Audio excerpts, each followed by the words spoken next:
The truth is, if you want to control a society, you need to control the men, because it's men which riot and cause revolutions. It's men which can fight. It's men which can really make serious change. I mean, women can scream and complain, but they can be largely ignored. But when men start to riot, you have problems. So how do you avoid that? Well, you make sure the men don't have enough will or enough gumption to put up to resist the absolute shit show they're being forced to put up with. Because the truth is, life for 99% of men in the Western world is awful. And most of them know it, and most of them feel it. And still they will continue to pay their taxes and go to their job and sit inside of their sexless marriage because they've lost their will to resist. And this is done very specifically. This is done on purpose. It's not an accident. Because otherwise people would stand up and say, wait. What? The price of everything's doubled in the last 10 years. My wages are the same. What's going on? But no one does. So it's a very conscious effort to damage the psyche and the fighting spirit of masculine men. Absolutely. Truly believe we live in a matriarchal society in the West. Now, I no longer live in the West. I live in Romania, the far end of the European Union. It's like a strange place to kind of live, but I really like it here. But when I go back to the West, I realize just how matriarchal the society is. There's a lot of people on Twitter, I'm quite big on Twitter, and there's guys in the red pill space and the right-wing space who always talk about patriarchy and how they're going to establish a patriarchal household and all this stuff. And I try and explain, the laws in Western countries prevent you from ever being a patriarch. If your woman at any point decides to lie and say you hit her, or to say you raped her, or a girl you're sleeping with, he raped me. I had sex with him consensually 9 times, but the 10th time I was drunk and it was rape. Right. And the law, they will come and arrest you. Yeah. How can you be a patriarch in a matriarchal society where females have the entire power of the law to destroy you at will? You can't.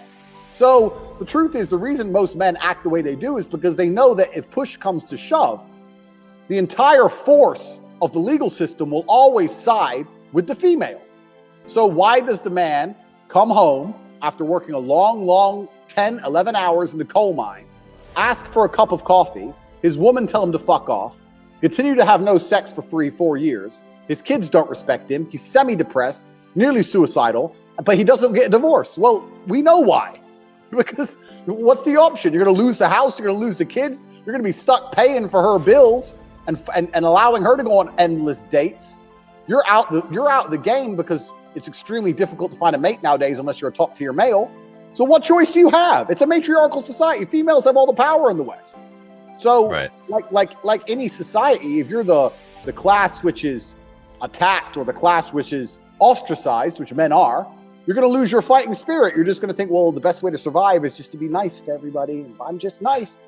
Do. And that's what's happened. Because there really is, unless you have that spark, unless you have what it takes to truly build a life which is unique and build a life which puts you beyond the controls of these enforcement mechanisms, then the safest way to live is to be a simp. It's not easy to be like me and run my mouth. I've lived the consequences of talking. I know what can happen. And I'm sure you've been there too with the shit on Twitter and blah, blah. Most people can't put up with this. My biggest ever outrage is when, this was about 4 years ago, is when I was still verified on Twitter before I got banned.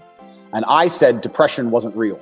And I know that's like a really controversial take. And my point was very simple. My point is that depression is a natural instinct inside of men. And it's something that is designed to show you that you need to change something about your life. If you go to jail and you're depressed, it's not because you've caught depression. It's because you're in jail. This is why. So if you feel depressed, you need to wake up and go, well, why am I depressed? And how can I change this? I had people message me saying, you don't understand how it feels. I'm fat and I can't get a girlfriend because I'm depressed. I said, no, you're depressed because you're fat and you can't get a girlfriend. Right. You got it the wrong way around. So when I said depression wasn't a clinical disease and it's simply the result of not living a life that you truly enjoy and you're not happy with, it blew up. It went huge. I had Hollywood stars. I had J.K. Rowling and the guy who plays the Incredible Hulk, and everyone was coming for me.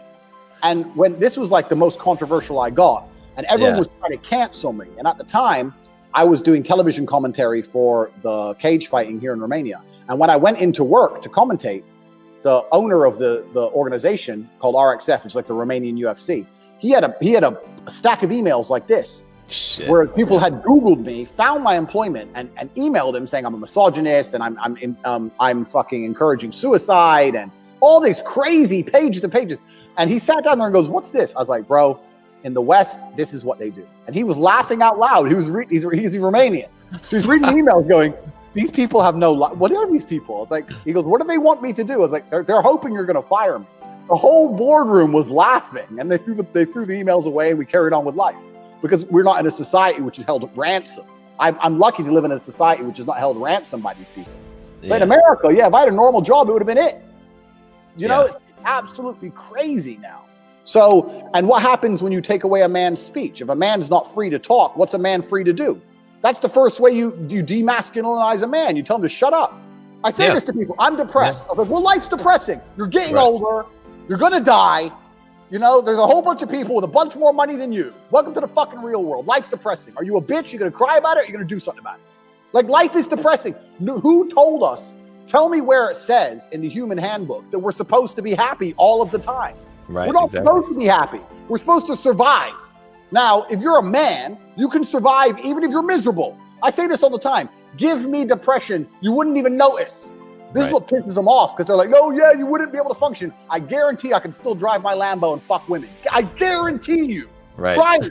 Because I refuse to be such a baby that I'm going to sit there and go, "Well, I feel a certain way, so I have to act a certain way." No. One of the number one tenets of masculinity, in fact, it's probably the primary tenet of masculinity, is acting different to how you feel. This 100%. Is the primary tenet of masculinity. Do you think the men on the Titanic felt like dying? No, but they acted a certain way because they were men. The women and the children are afraid and they're going to run. I'm afraid and I'm going to stay here because I'm a man. As a man, you have to control your emotions. So I don't give a shit if you're depressed.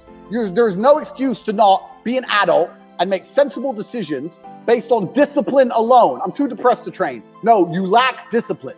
Because I've felt miserable. Every single person has. I didn't miss a gym session ever. So I don't believe in that crap. I don't believe in it.